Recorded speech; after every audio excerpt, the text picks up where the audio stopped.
जय श्री कृष्णा। आज है पुरुषार्थ क्या है, परमात्मा से कैसे जुड़ें और शरद पूर्णिमा उसके विषय में, जो आप सब कुछ नहीं जानते उसके विषय में नई नई जानकारियाँ आपको देंगे हम। तो है पुरुषार्थ क्या है। पुरुषार्थ मतलब पुरुष अर्थ।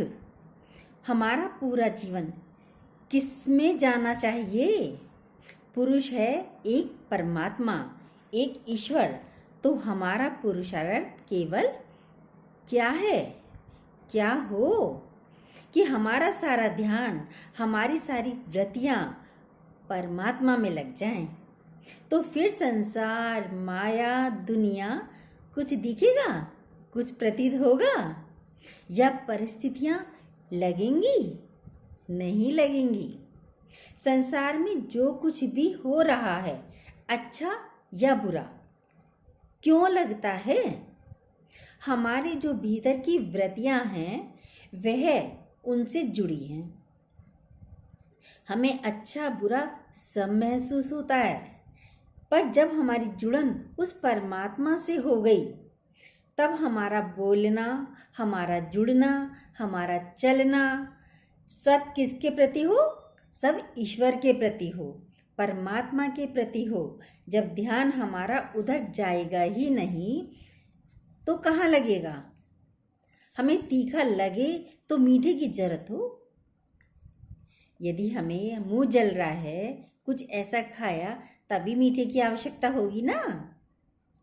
स्पर्श ही नहीं हुआ, देखा ही नहीं, सब कुछ ध्यान का ही है खेल।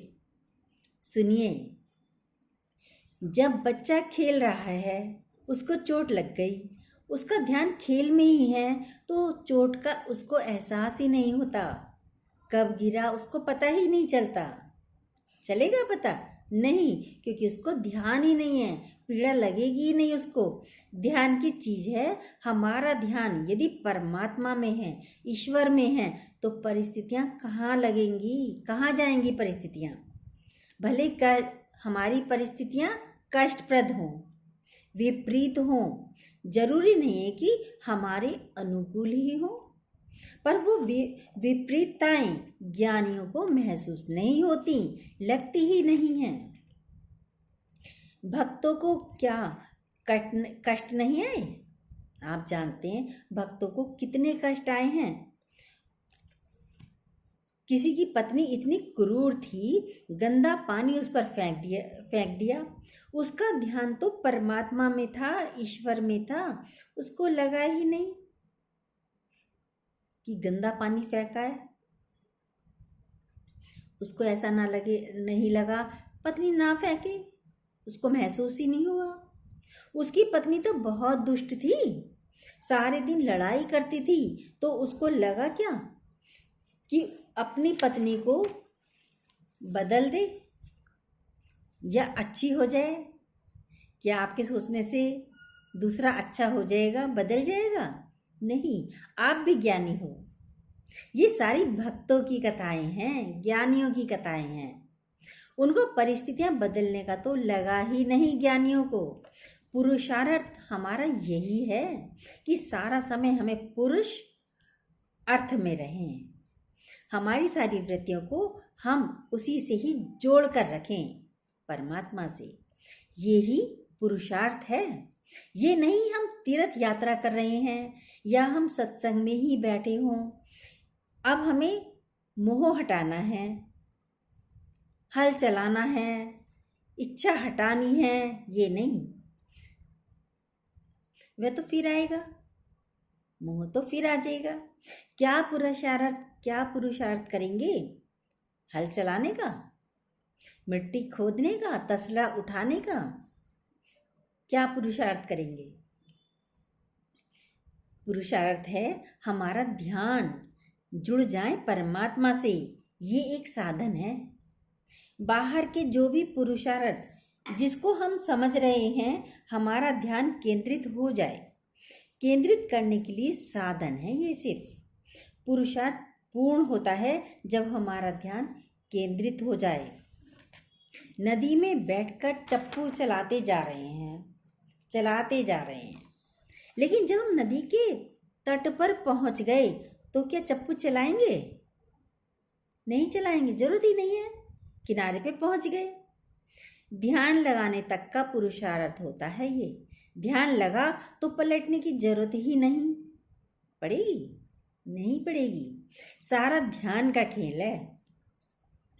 जब तक संसार में हैं थपेड़े खाएंगे, डूबने के चांसेस हैं, उलझन होती है संसार में, माया में।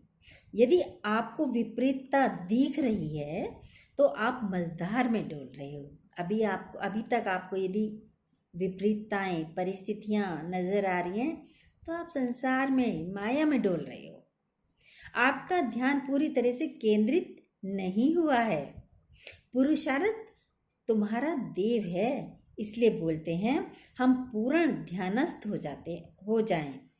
जो ध्यानस्थ है उसको कुछ भी नहीं लगता। ध्यान, आप हमारी पूरी बातें, पूरी ये स्टोरी सुनिएगा, पूरी बातें सुनिएगा, आपको अच्छी लगेंगी। जब तक आप पूरा नहीं सुनेंगे आपको कुछ भी समझ में नहीं आएगा। ध्यानस्थ को अक्सर एनेस्थीसिया से जोड़ते हैं। कैसे? सुनिए। एनेस्थीसिया में आप शरीर से अलग हो जाते हैं। आपका ध्यान पूरा एक शरीर से अलग हो गया। आपका ध्यान पूरा एक शरीर का अंग निकाल देते हैं एनेस्थीसिया देकर। आपको पता ही नहीं चलता, पीड़ा का, चीरा भी लगाया, दर्द का कोई एहसास नहीं होता, पता ही नहीं चलता है। तो ये चीज़ है ध्यान की। जब जुड़ गए हम परमात्मा से, ईश्वर से, फिर कुछ हमें लगेगा ही नहीं। शरीर कटेगा, परिस्थितियां आएंगी, उनसे आप छुटकारा नहीं पा सकते। परिस्थितियां तो आएंगी, आप उनसे भाग नहीं सकते, छुटकारा नहीं पा सकते। ये शरीर प्रारब्ध अनुसार है, कर्मों का हिसाब किताब है, सब उसके हिसाब से होता है। परिस्थितियां बदल भी नहीं पाएंगे, कितनी भी कोशिश कर लो आप।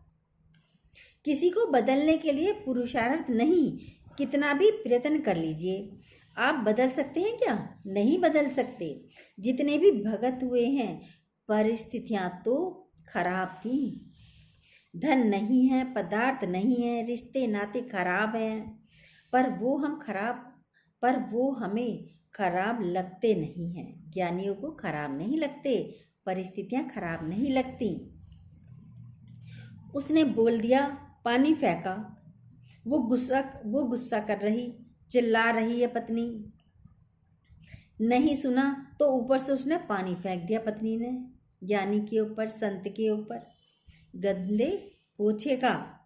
नीचे सारे भक्त भी बैठे हैं सत्संग में, सब भक्त जनों के ऊपर भी गंदा पानी पोछे का गिरा।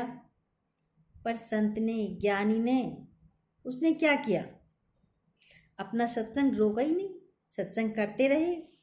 बोलता है, अरे अभी तक तो सुना था कि बादल गरजते हैं, बरसते नहीं हैं, पर आज तो गरज भी रहे हैं और बरस भी रहे हैं। आपके शब्द निकलेंगे इस तरीके से।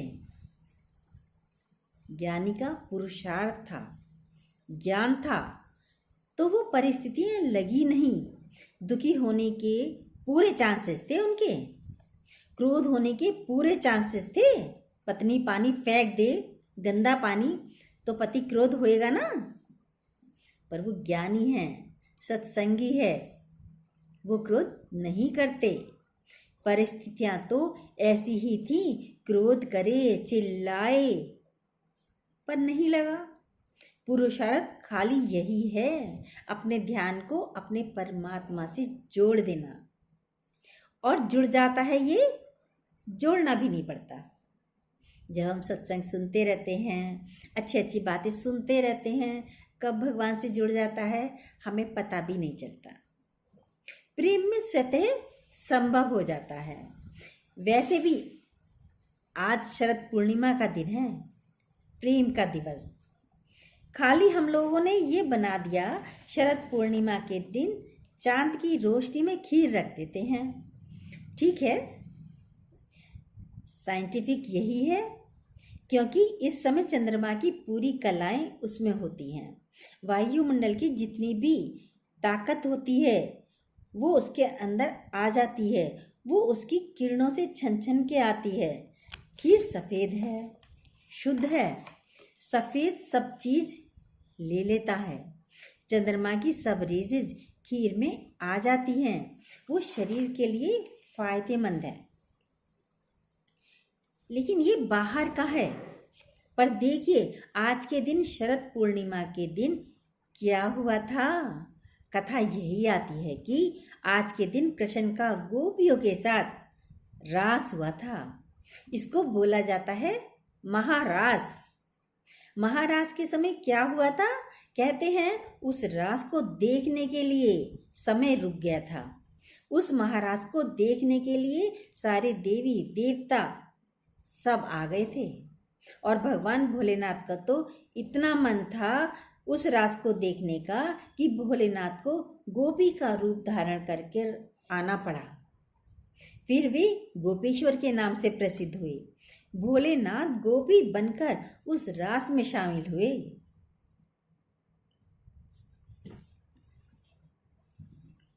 और उन्होंने उसका रसपान किया। इसका मतलब है हमारे हिंदू समाज में बड़ा युवा लोगों ने इसको गलत तरीके से ले लिया। अरे महारास हो रहा है, कहते हैं लेडीज जेंट डांस कर रहे हैं, कहते हैं महारास हो रहा है। लड़के लड़कियां डांस कर रहे हैं क्लबों में, कहते हैं महारास हो रहा है। कृष्ण ने इतनी गोपियों के साथ रास किया, हम भी रास कर रहे हैं। ये शारीरिक रास नहीं है, ये आध्यात्मिक रास था। ये गोपियां क्या हैं? ये है शक्ति, कृष्ण की शक्तियां। ये सभी शक्तियां हमारे सभी के भीतर हैं। इंद्रियों की शक्ति सारी, आँख, नाक, कान, जीभ, त्वचा, इन शक्तियों का जब इंद्रियों का मिलन उस आत्मा से, परमात्मा से हो जाए तो ये होता है रास, जुड़न, मिलना। ये बाहर से शरीर का नहीं, ये अंदर से है मिलन। शरीर का जुड़ना नहीं, ये अंदर से जुड़ना है। स्त्री पुरुष का मिलना, गोपी और कृष्ण का मिलना ऐसा नहीं है कि शारीरिक मिलना है। ये सब शक्तियों का मिलन है। जब हमारी सारी इंद्रियां, आँख, नाक, मुख, हमारी इंद्रियां सब कहाँ हैं? बाहर मुखी हैं। हम संसार को देख रहे हैं, हम संसार को सुन रहे हैं। शब्द, स्पर्श, रूप, रस, गंध क्या हैं? स्पर्श कर रहे हैं तो संसार का। आँखों से देख रहे हैं संसार को, कानों से सुन रहे हैं संसार को। उसमें अच्छा बुरा सब हो रहा है, सूंघ रहे हैं। जितनी भी हमारी शक्तियां हैं इंद्रियों की, सब बाह्य रूप से क्षीण कर रहे हैं, सब बाहर मुक्ता में है। ये इंद्रियों को क्या करना चाहिए? ये इंद्रियों को क्या करना है? बाहर से तोड़ करके भीतर से जोड़ लो। अब इंद्रियों को बाहर से तोड़कर भीतर से जोड़ लो। ये रास केवल इतना ही है। आपका भी महारास हो सकता है, खाली कृष्ण का नहीं है। कृष्ण स्वरूप तो सभी हैं, पर क्या है, हम बाहर मुक्ता में हैं। इसे क्या करिए? जोड़िए स्वयं से। शरद पूर्णिमा माना स्वच्छ, पवित्र। सारी शक्तियां हैं इंद्रियों की शक्तियां हैं। ये एक चंद्रमा की शक्ति होती है, वह आती है, रेजेस होती हैं। हमारे भीतर भी उस परमात्मा से ये सब हो रहा है। आँखों से देखे तो परमात्मा, कानों से सुने तो श्रवण क्या हो? केवल परमात्मा की बातें श्रवण हो। मुख से चर्चा हो तो केवल परमात्मा की चर्चा हो। खुशबू आए तो केवल चारों तरफ परमात्मा की आए, ऐसा अनुभव होता है। स्पर्श लगे तो खाली परमात्मा का स्पर्श हो। जब ये जुड़न होगा तब ये होगा महारास। देवतागण भी आपको देखेंगे। ये बाह्य रूप से नहीं है, शारीरिक रूप से नहीं है। फिर कहते हैं कृष्ण की 16,000 रानियां थी। ये भी बोलते हैं 16,000 नस नाड़ियां थी। बोलते हैं उनके इतने पुत्र हुए। तो क्या कहते हैं? सब परमात्मा है। ये सब परमात्मा है। ये सारी सृष्टि उसी की तो रची हुई है, भगवान की, किसी और की रची हुई नहीं है। हम लोग बहुत छोटा कर देते हैं इसको, शरीर के भाव से इसको हम छोटा कर देते हैं। पर ये सारी जितनी कथाएं आती हैं, ये सारी क्या हैं? बहुत आध्यात्मिक हैं। स्थूलता से नहीं, शरीर से जुड़ी हुई नहीं है। इसको आध्यात्मिक तौर पर देखना है। हमको भी आज के दिन जुड़ जाना चाहिए। कृष्ण ने बांसुरी बजाई तो सारी की सारी गोपियाँ सब छोड़कर आ गईं। कोई दूध दोह रही थी, कोई खाना बना रही थी, कोई बच्चे को देख रही थी। सबको क्या हुआ? दौड़ती हुई आ गई। ये ज्ञान की बंसी है। जब ज्ञान आपके भीतर आएगा तब संसार स्वतः छूट जाएगा। वंशी को सुना, ये ज्ञान जिसने सुना वो परमात्मा की तरफ मुड़ सकता है। ईश्वर से उसकी जुड़न हो सकती है। मुड़ गया। ये ज्ञान की वंशी थी। ये ज्ञान की वंशी नहीं बजेगी, हम तब तक संसार में ही लिप्त रहेंगे। जब तक ज्ञान की बंसी नहीं बजेगी तब तक हम संसार में ही लिप्त रहेंगे। ये लिप्तता हमारी कहाँ है? अपने आप को देखिए। हमारी लिप्तता कहाँ है? ये अपने आप को देखिए। गुरु कहता है पलट, तेरा ध्यान कहाँ? दुनिया में, बाल बच्चों में, शरीर में, पीड़ा में, तो स्थूल जगत में कुछ भी हो रहा है, ज्ञानी का मन नहीं जाता है, क्योंकि ध्यान भगवान में है। ज्ञानी का ध्यान भगवान में है, पीड़ा में नहीं। आपका तो शरीर पीड़ा में होगा, आपका ध्यान तो शरीर में, पीड़ा में होगा। आप किसकी चर्चा करेंगे? शरीर की। यहाँ दर्द हो रहा है, यहाँ दर्द हो रहा है। कहते हैं गोपियों के अंदर विरह बहुत ज़्यादा हुआ। उस विरह की अग्नि में उनका सब कुछ जल गया। संसार उनका सारा नष्ट हो गया। खाली ये नहीं, मिलन में आनंद है, विरह में भी आनंद है जब हम उनसे जुड़ते हैं। योग में भी संयोग है। योग होता है दो चीज़ों का जुड़ना। तो ये योग किसके साथ हो? योग हमारा हो परमात्मा से, ईश्वर से। आपका जोड़ योग किसके साथ है? देखिए कहाँ बैठे हो, चिंतन किसका चल रहा है, आपके मुख से चर्चा किसकी होती है? बेटा, बहू, बच्चे, घर, धन, नफा, नुकसान। मुख से यदि ये चर्चाएं हैं तो इसका मतलब आपकी जुड़न उन्हीं से है। योग आपका उन्हीं से है। अभी बोला चर्चा हो मुख से तो केवल परमात्मा की, सुने तो केवल परमात्मा की बातें। हम तो संसार में लिप्त हैं। प्रेम बहुत अच्छा लगता है। आप सत्संग में बैठे हो, ये बहुत अच्छा है। इतनी देर आप इस रास में विहार कर रहे हो। इन्हीं बातों में आनंद है। हमारा तो रोज विहार होता है जब हम आपसे बातें करते हैं। ये भी हमारा सत्संग ही चलता है।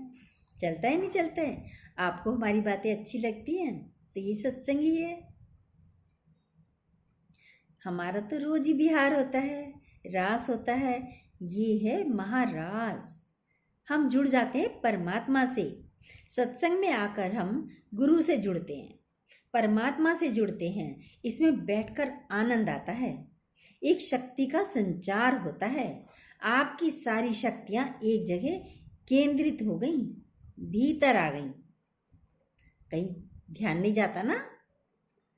सत्संग में बैठकर अच्छी बातें जब सुनते हैं तब भी कहीं भी ध्यान नहीं जाता है। सत्संग से जाते हैं आप, कितने फ्रेश होकर जाते हैं।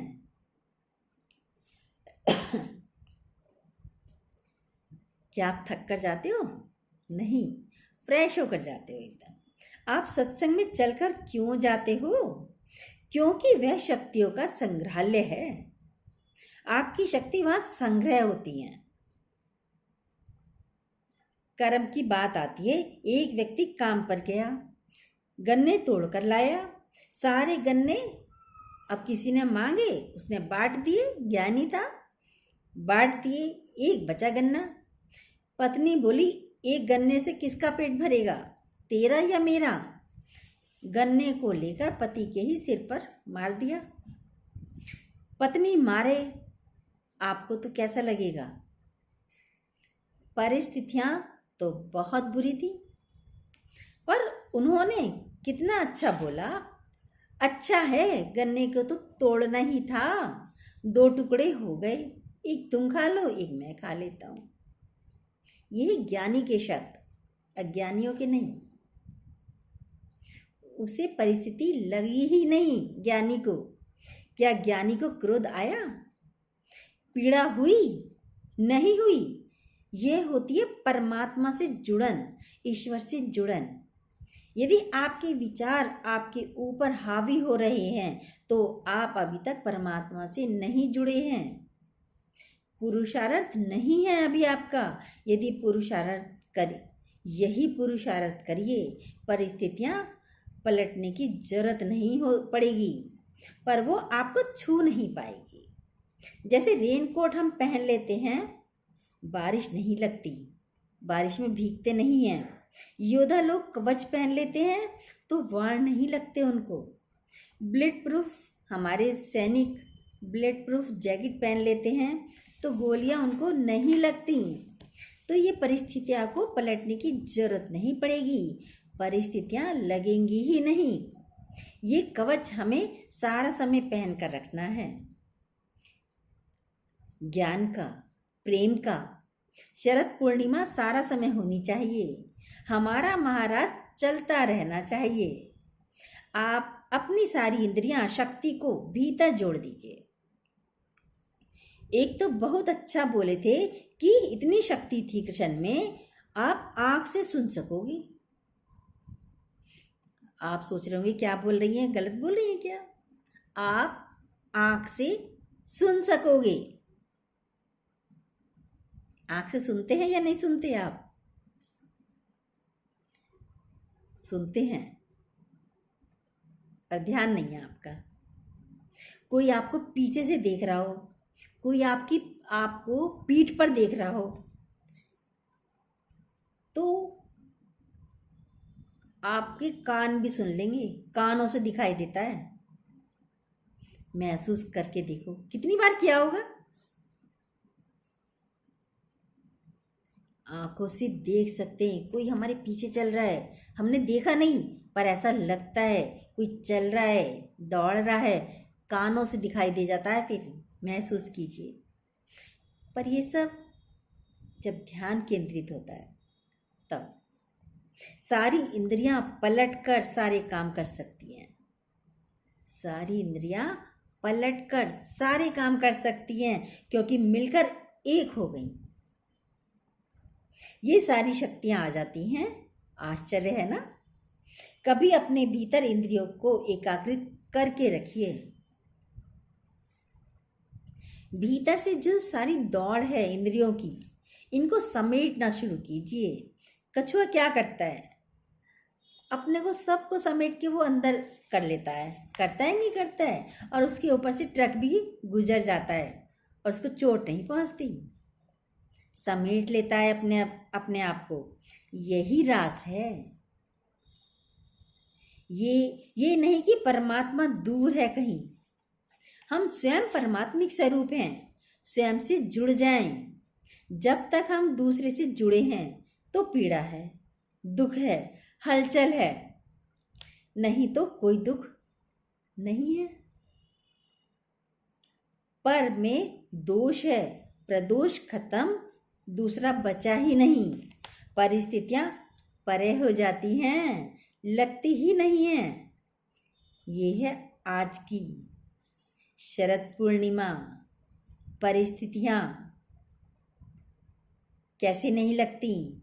पुरुषार्थ क्या है? यदि आपको हमारी ये बातें अच्छी लगती हों तो प्लीज़ जो न्यू हो सब्सक्राइब कीजिए और जो बेल आती है उसको दोबारा से प्रेस कीजिए। कमेंट बताइए कैसी लगती हैं आपको हमारी बातें। जय श्री कृष्णा।